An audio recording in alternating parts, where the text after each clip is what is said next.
Leafs talk. JD Bunkis, Sam McKee. Leafs win. Their goaltender keeps them in it for a couple of periods, and then the big boys took over in the third. You thought that's your summary? That's my summary. Okay. I thought that Stolarz was awesome for the first two periods. I thought he was good for the entire game. But to me, it was like kind of a pretty sleepy start for the offense, right? Like, I thought that this was, you and I were texting back and forth. I thought this was going to be like a lot more of the same, where it's just like, can't get any offense going. Second line has a feel, but outside of them, not too much going on. Other than this amazing fight that we'll talk about, Carlo's incredible chin. But yeah, I was pretty sleepy going into the third, brother. I would say that Stolarz' best moment for me of the game was at the start of the third period, where he kicks one out into the slot and it lands on Anze Kopitar's stick, and he makes a great save on him there to kind of keep them in it, and then they go on. I just thought that the Leafs, to give them credit, that was a low event hockey game against a really stout defensive team in the LA Kings, who never lose home team in the NHL. Never lose in regulation at home. I think they've lost 4. Maybe that was their 5th time they've lost at home in regulation. I think they were listing off the teams that they lost to.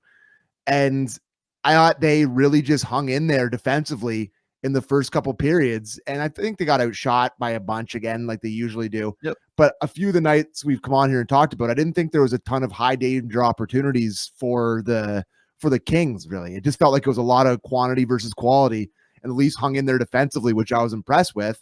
And then, the third period, I don't know, did watching Matthews play that third period, I'll ask you this.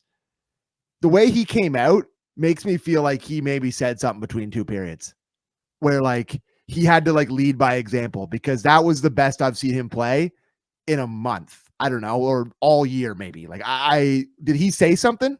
Listen, man, we've had a couple of moments in this season, right? Like Leafs losing streak, and then they've got that game against the Calgary Flames, and he comes out and he dominates.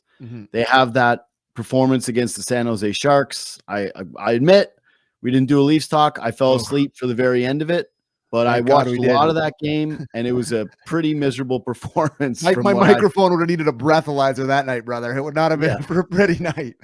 I think one of the things with this team you just always got to accept is they're gonna do their Leafy things, you know? Like they're gonna have those losing streaks. They're gonna have those bad losses. Not that other teams don't do it too, but when you follow this team closely, you recognize the patterns, and you're like, oh, they're having one of these nights. Okay, cool. Like we've seen this song and dance before. I think that you can be really encouraged that a couple of times now late in the season, Matthews has really found and turned up his game when the Leafs kind of needed him to. And he did it in that Calgary game. And I thought he did it tonight in the third period, where he was everything and everywhere and did it all for them. I would say that this was a rewrite for Leafs talk in terms of some of my takes on this line. If you're a writer, or if you follow anybody who's a writer on any social media, the term rewrite, where you have to change your opinion or change your story late into a game. And I think we can both agree that we didn't love them missing practice yesterday. I think that I was borderline disgusted by that. And they played the same ice time as Oliver Ekman-Larsson, who's like 100 years old and just came off a cup run, and he is at practice. And then you see, I don't know what the timeline of all this was, but you see the pictures circulating of him with Marleau and all the guys from the other team and Thornton, and it's like, oh, I don't know what the timeline is. So I'm not going to be like, they skipped practice to go hang out with Marleau. I'm not going to say that because I have no idea. But just that was painting my opinion of the way the first two periods went, where, listen, it's even at 5-on-5, they still didn't generate much tonight. Nope. Like it was the shorthanded goal that ended up going in, power play goal that ends up getting them the win. It's still at 5-on-5. They didn't really generate a ton, but give them credit for a shorthanded goal and then a huge power play goal. Power play bails them out again. But if they hadn't generated anything in that third period, I definitely would have been coming on here pretty pissed off about their performance. So good on them for stepping up. If you're going to do this, it's like you want special treatment, you got to have special play. And I thought that Matthews had special play tonight. That's exactly so. Like he bailed himself out from a brutal narrative that would have been heading into this if they would have lost. And like this is kind of what I was saying though about the goalie through the first two periods. It's like, I didn't think that it was a bunch of 10-bell saves from Stolarz. No. I'm a little higher, I think, on his performance tonight than maybe you are. He was good. He was good. He was solid. He was himself. Yeah, he was just quality, and like he didn't like he was again quiet in the net, made the saves that he needed to. But my reason why I was like critical through 2 periods, I was because okay, you can play a tight defensive game. I got to see some offense from you. Like, what were the Leafs' threatening moments outside of like a couple Bobby McMahon rushes and opportunities that the second line generated, and maybe like a Lawton shot. And Lawton, the third line had a few good shifts. Like I understand you gotta really generate, but I'm sure the coach was thrilled with the way they were playing. Like I bet you he was just like, we're playing well, like we're not giving up. We got our staple 14 shots. Yeah, no, you know what I mean? Like I'm sure like they, he's like, oh, stay patient. Like I can guarantee that's the kind of stuff he was saying. But you're right. You're gonna have to generate stuff, but look at all these playoff games they played in last year. Every game was 2-1 or 3-2. Like these are the type of games you have to win. So they did it. This is a playoff recipe. This is exactly how you picture a playoff game, them winning, where their goalie plays well, they're pretty solid defensively, and Austin Matthews scores a massive goal, or John Tavares scores a massive goal late in the third period to win. Right. Yeah, so those guys have their moments where it's just like they take over for a few shifts. Yeah. And the few shifts that they just take over and dominate, that's where they're going to win. To me, like, I get that what you're saying, that this is kind of the formula. I just don't know why you can't get more of those shifts throughout the game from those guys. And like, they're making a lot of money. You'd like to see it. Yeah, exactly. So it's like, I don't want to have to lean on the fine margin of one of the periods. I would rather have more of the periods where the best guys are awesome. But anyways, to the Matthews thing, like, let's go over the first goal, because like they're shorthanded. And I thought this was going to be disaster zone time. Like I was like, okay, cool. You start the third, you're down a goal. Kings are on the power play. Marner, beautiful breakup. I'll tell you right now, I actually have been really meaning to make it a point of emphasis on my show about how much I hate Matthews on the penalty kill.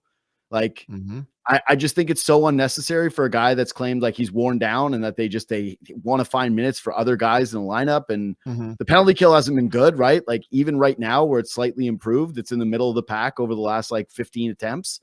But credit to him here, man. He makes a dog of a play, knocks this puck down out of midair, and then drives the net and scores. I hated the challenge. I think you liked the challenge.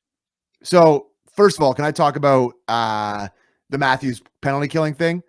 I think you're right in that. I mean, he's got 2 in his career shorthanded, and they're both this year, and he's killed penalties outside of this season. So like, I don't think he's particularly great at penalty killing, and it's kind of feels like it's unnecessary taxing. Just because he scores a beautiful power play, shorthanded goal tonight doesn't really change my opinion on it.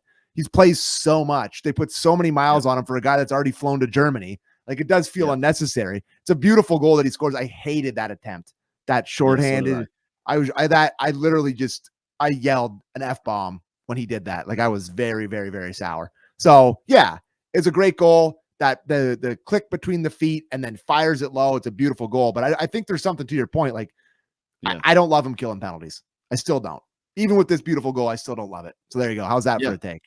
Yeah, listen, I agree. So we're the agree boys here. Like neither of us wants to see him do it. So like, then this is where we'll disagree then, I guess, the high stick. Yeah. There's a high stick. There's an obvious high stick. Okay. I don't think it was obvious. I think that, again, you got to remember with all these camera angles that some of them look like the stick is above his head when he touches it, above his shoulders. Some to me looks like it's like making it right at shoulder level.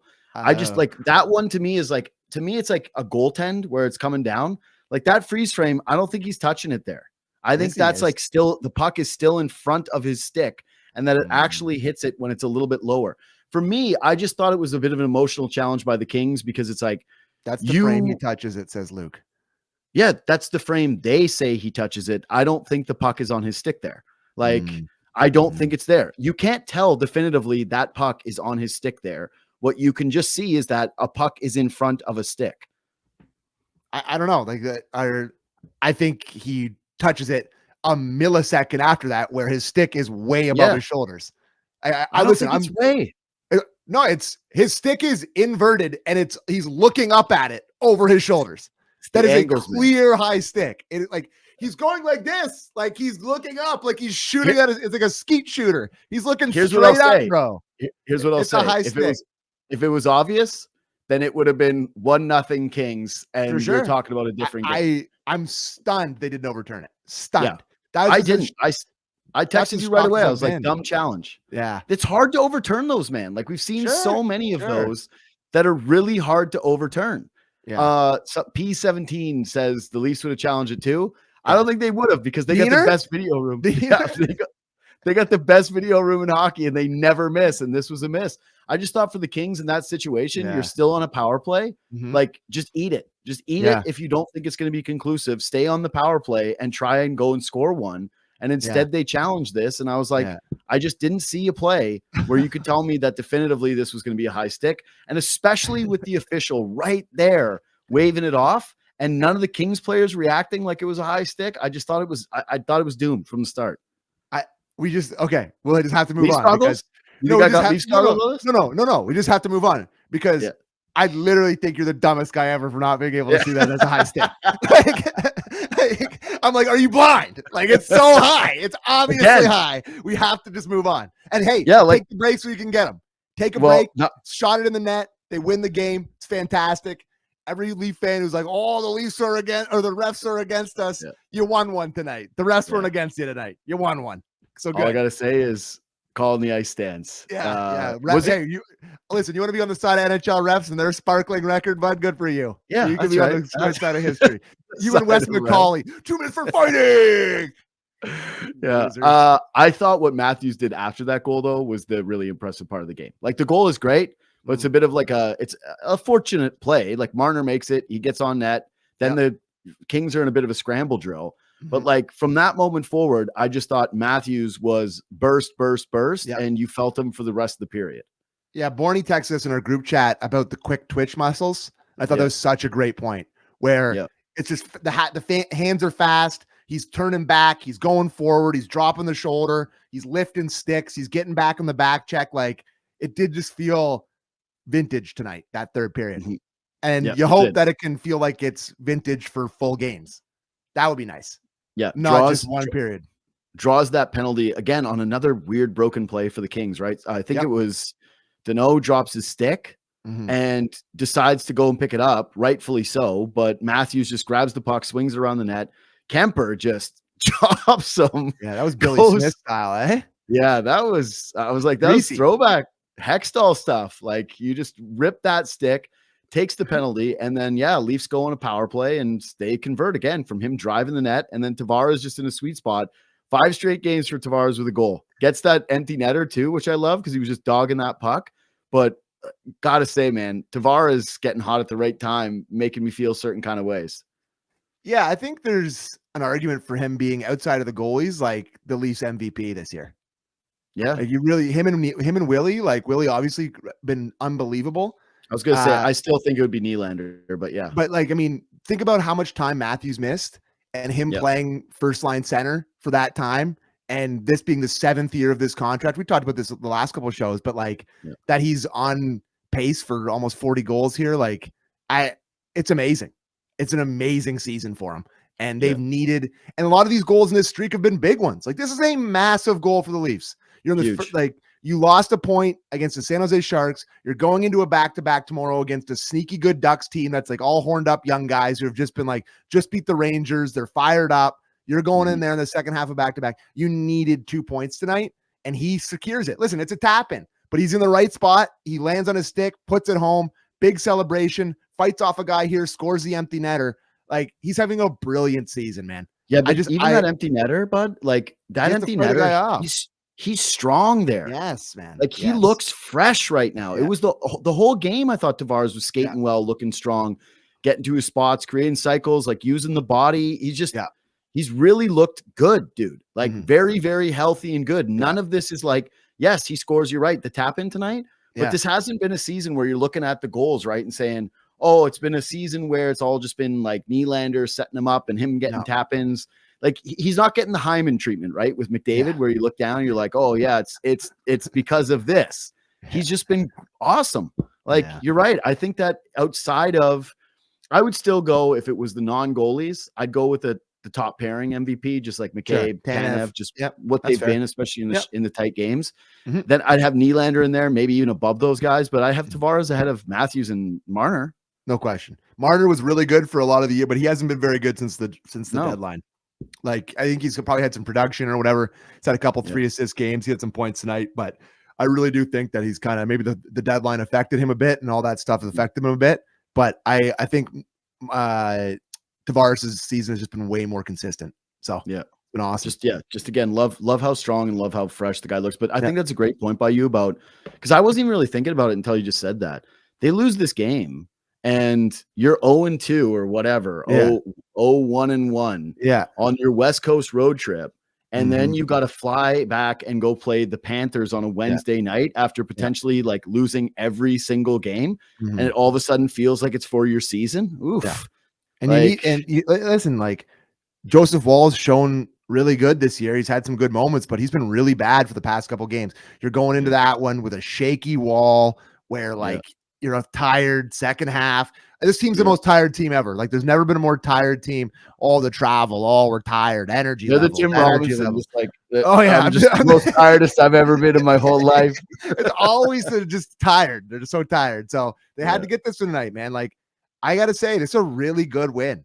It's a really good win. Like, it's an impressive this one felt win. Good, right? It did. Like, it did. It felt good. I exclaimed when Tavares shoveled that home. I exclaimed. I was excited. Felt good. I did. Yeah. No. Hey, love to hear it. Okay, we got to talk about the Carlo fight now. Yeah. Okay. Yeah, we do. Run it. So you and I were talking a couple of shows ago about how Carlo's been a great ad, right? Really good. Just exactly what you wanted him to be. And we're like, hey, he could. You kind of wish he was a little nastier. God. And then you realize why maybe he's not a little nastier because, and granted, this kid is the brother of a UFC fighter and Malott, and he can chuck them. Like, for sure. He knows how to chuck. He's landing those bombs. And credit to Carlo that he just stays in there, like doesn't go down, just keeps eating punches. And trying to throw them, which impressed me. Like, he didn't like try to like block. He's like, all right, well, I'm going to fight with a absolute, like a bulldog here. I just got to start chucking too. This was like, it gave me 90s fight vibes for a second there. All gas, no breaks. I was like, geez. Yeah, but his punches, man, are bad. Like, no, they weren't. They're not landing, and he's kind of throwing them, and they're like sort of pillowy and over the top, and a lot. But I don't know how tough this guy is, Carlo. Like, the fact that he was laughing in the box after with his like bridge of his nose split open, he ate a couple of those clean, man. Yeah, he's a mutant. Yeah, no, listen. I'm not going to call my shot here again, but if I'm in that room, belt, no question, belt. Like, I know Matthews had a great third. I know Tavares scores whatever. No, it's an easy belt. Standing in there with that young kid just wanting to kill you. And he stood in it like he ate bomb. You see that uppercut? That's a professional punch. He nicked that one in. It comes up from underneath. It's like, oh my God, that guy was ready, wanted it. It was his second career game coming up here to inflict pain. And like, I think it's a great moment for Carlo. And then I thought Carlo dropped the gloves first, though. I mean, I think he knew it was about to happen, and he's like, I got to get the jump on this little thing. This guy that's about to beat the crap out of me. I got to get the jump on him. But listen, I am a Leaf fan after all. This endeared him so much to me. Like, this was such a great moment for him, for me. Like, I didn't think he'd do this. I thought he would just kind of not drop the gloves. Like, I'm first fight in 2 years, and that's the guy you go up against. And it's like, you heard the boys when he came out of the penalty box. It was an awesome moment. Awesome moment. Okay, so I got two thoughts on this fight as we watch it. We're going 10-9 here, Malott, I think. Oh, it's easy 10-9 Malott. But I got two thoughts. I can't remember the last time I was more impressed with a guy who like lost by that clear of a margin in the fight, who's also the bigger guy. For sure. I'm like, you got to be proud of Carlo here, because again, he clearly does not know how to chuck. Like, he's not having a good time. But you're right, he eats so many of them. But observation number 2, what a win for Canada. Like, America, you can send your 6'5" boy out on the ice against our good old Canadian tough guy, and we'll light you up. Just never forget it. Doesn't matter. Oh, 6'5", 6'6", big tree, don't care. Malott, bang, bang, bang. Send him the 5'8" tough guy. Try another guy, America. Get a different guy. Anyway, I gotta tell you, I was watching that, and this is such a uncle take that I'm about to give you here, but you'll love it, and I'm sure some of our fans will love it. You know, the Leafs just don't have any young, hungry, mean guys coming up from the Marlies like that. Mm-hmm. And it's such JT got the belt. All right. I mean, he did score the winner and the empty. And it's 5 straight. He deserves it, but I would have given it to Carlo if I was giving it out. You know, it does bother me that like they didn't draft one mean guy ever for 5 years. Mm-hmm. You know, like all these teams seem to have these young, hungry guys that come up and just want to scrap and are like tough and scary. It's like Dubas just took like Finnish guys and like 5'11" guys from the O that just like were offense first little defensemen. And then the guys they developed all the same guy where it's like the Steves is it's just like, could they have taken one guy who's 6'3" and mean?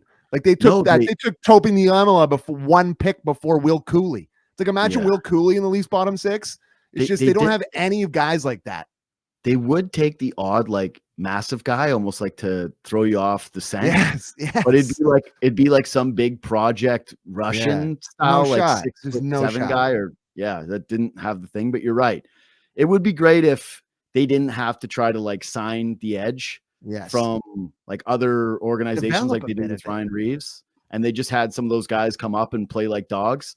Like I think, Nyes is like that. They hit on that big guy who is. I'm just saying, but I'm not doing Nyes is like a part of the core. I'm talking about like a guy that comes up for 10 games that can give you a solid 10 minutes and is mean and greasy and he'll fight. And it's like they just don't have any of those guys.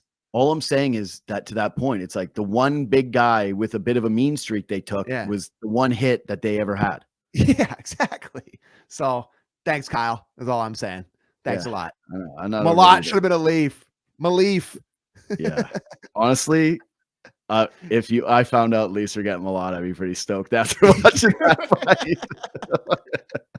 fight. He was running around too with his shifts. I don't know how much he probably didn't play much tonight, but he was running around every shift he had. There was some chippiness to this game, man. Like the 4-on-4, Nylander and Gavrikov just giving it to each other. Yeah. By the way, I got to tell you again, Nylander unlocking something right now. I don't know if it's like he's gearing up for the playoffs and he just knows it, or he's the guy who sneaky cares the most. I don't know. Like, what a plot twist after all this time, after all the criticism early in his career. Right? It turns out that Nylander is actually like the care guy. But man, I'm telling you, you watch it closely, there's been an added bite to his game. No question. Like, there just has been.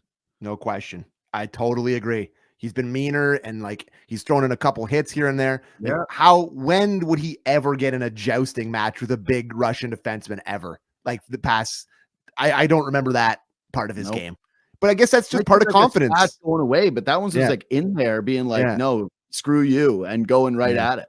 Yeah. I think he's just confident. He's just, he's oozing confidence. He's just he's feels like he can do this kind of stuff now. Like that's a part of his game that's developed where, listen, he's never going to be Malott out there, but he's going to slash away. He's going to hack away. Nobody's Malott. No one's Malott. Malott played 5:38 tonight, by the way. Yeah. What a 5:38. Incredible 5:38. Most noticeable 5:38 of all time. God, that's got to feel so good too, going to your UFC brother and just being like, you know how you're in a weight class? I went up like 2 weight classes and I ripped the belt off this guy. They couldn't even give him the belt because it was such a bad beat. Okay, rapid fire time. Anything from you? Yeah, I guess this is gonna be a rapid fire, but it's nice to see 2 straight games for me where I guess Lawton ended up at -1 tonight. He only played 11 minutes, but I was gonna tell you that he was on the ice for the goal against, but the goal against was just like Benoit getting walked. Oh yeah, he did get walked. That the guy that is not Lafreniere, but it sounds like Lafreniere. That guy, Laferriere.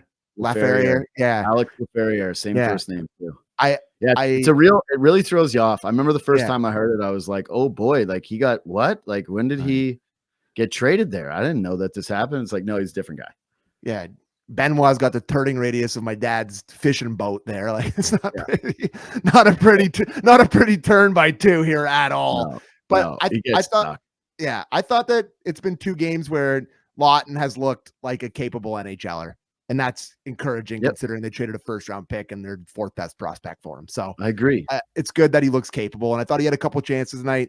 I think it was early in the first where he had that like spin around wrister that just hit the tip of the pad from Kemper. I think there's a little something there with Domi, Yarncroc, and him, where maybe they try to run that out a little bit. But I got to tell you, like just on the third line conversation, I don't think Nick Robertson liked tonight a whole lot because boy, no. I didn't miss him for 1 second.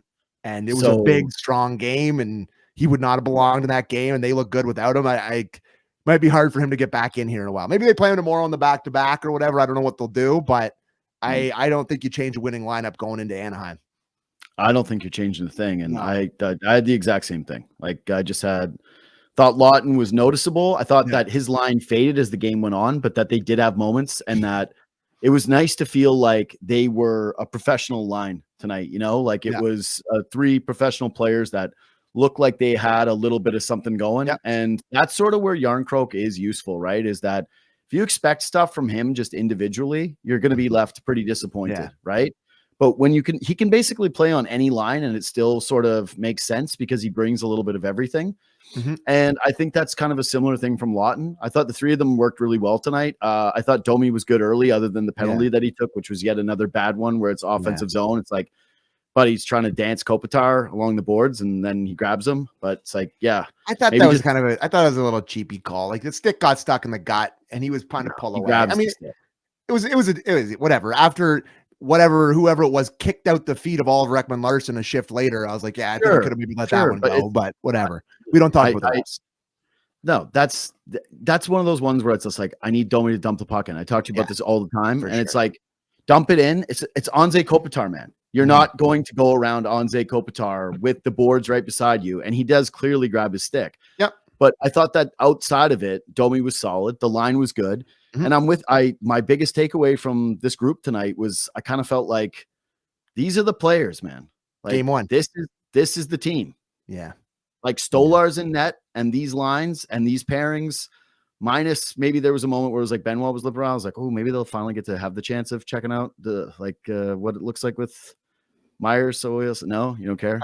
Buddy, I got to tell you, it ain't going to look a whole lot better. I just think everyone's like, put Myers in there. I'm like, as a homeowner on Myers Island, even I am like, I don't know. Like, is it going to look much better? The right-left thing is the only argument.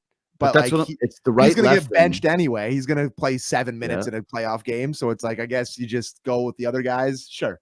But I just think it's better for the right-left thing, especially because if Riley's struggling, you can bury him down the lineup later in games and have him be with a righty and have OEL on his natural side too. Sure. Yeah, and there's arguments. Benoit, like tonight, it's like when he has those moments where it's like the one goal in the game goes in because you get walked. It's to me, I'm a little surprised that Benoit has had the job security that he's had throughout the stretch. I know they like his physicality. I know that they like him jumping up in the rush. He brings an attitude to the room, like he's a popular guy in that dressing room. But I don't. It's not like I'm in love with Myers. You're Myers Island guy. I'm with you. It's just that I'm a little surprised that with Berube, the way that he's mixed in and out the forward groups, that he hasn't done a little bit more of that with Myers in the decor. That's all. For sure. And listen, I think tomorrow night there's a pretty good chance you see Myers.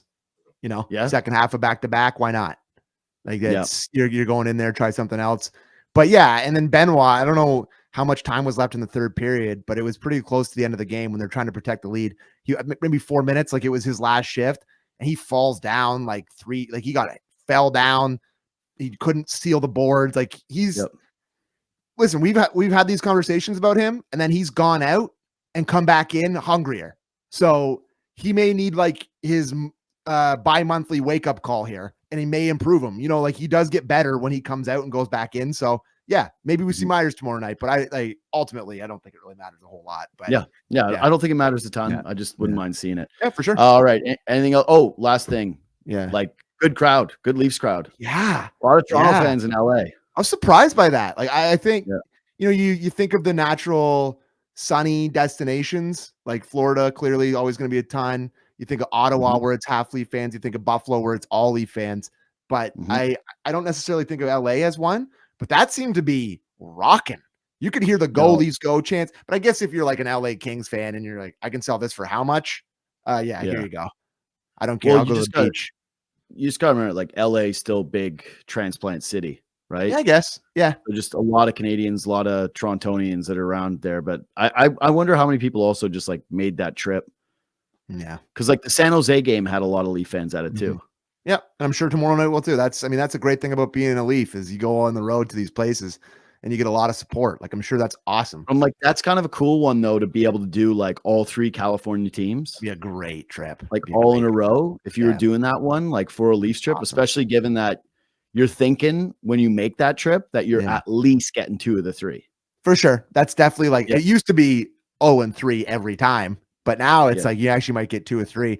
And I was thinking the tickets wouldn't even be that much if you're going to San Jose. There'd be a lot in LA. There'd be a lot in LA, and then Anaheim would probably be pretty cheap. Yeah. So anyways. Anaheim I think is one of the cheapest tickets in town. Yeah. But that's because even when Anaheim was like a playoff team, they had tough time selling at the Honda Center. Like they just don't like San Jose has a real fan base. Nice one. You got that one off the dome, eh, brother? That's a pretty good one. I've been to that one. I've been to the California rinks, so I know those suckers. Big SAP center guy, eh? Anyway, all right, let's wrap this up. Okay, well, last thing quickly. Love Drew Doughty. Love Drew Doughty. We love Drew Doughty. Drew Doughty looks so good tonight, aging like fine wine. He's on the ice for the empty netter at the end, but God, just snaps it beautifully. Great head at the top of the blue, where he just good passing. Love him. Just love him. I'm glad you brought that up because I actually thought about something with Drew Doughty tonight when we were texting about him. Do you think that there's been ever a guy like that in our generation of Leaf like fans, right? Who has been in more like group text, fake trade, try to get Drew Doughty, even though he's like never been available whatsoever, but is the guy that all Leaf fans our age like all covet the exact same way, where it's like he's been the guy that you've wished to add and have always dreamed about like putting together the fake trades for? How many Marner for Doughty trade texts have been sent in Southern Ontario in the last 10 years? At least 25,000. Like that is the money's pretty similar. You could make it work. Like it's a perfect like need for need. I just love how good he looks after this injury. Yeah, he looks great. Looks like himself. He just looks like Drew Doughty. And he was so good for us coming in ice cold to the Four Nations after Alex Pietrangelo, Mr. Ailment, pulls out. And they got this old bag of bones Doughty going in there, getting hammered by Kachuk behind the net multiple times, standing in there, plays for us. Stud, legend. First ballot Hall of Famer, all-timer. Love him to death. Yes. He's an all-time, though, just like universally popular guy. Yes. Big time. Could you imagine if someone told you, like, I hate Drew Doughty? Like, why do you watch hockey then? Yeah. It would stop me in my tracks. Yeah. He's got to be the least polarizing player of the era. Like, definitely. So popular. And everybody loves him. And I mean, listen, like I got a picture here. I guess you can't see it, but it's of the golden goal, right? Yeah. It's like I got Sid doing the celebration. First guy in on it, Doughty. With Niedermeyer right behind him. It's like he's just a guy of our lives. Loves the game too. Like love the guys who love hockey, and he cares. He loves it. Yeah. All right. Follow us on Twitter and Instagram at JD Bunkis, at Sam McKee. Leave a thumbs up if you're watching on YouTube. Subscribe if you're on the pods. We will see you tomorrow night against Anaheim.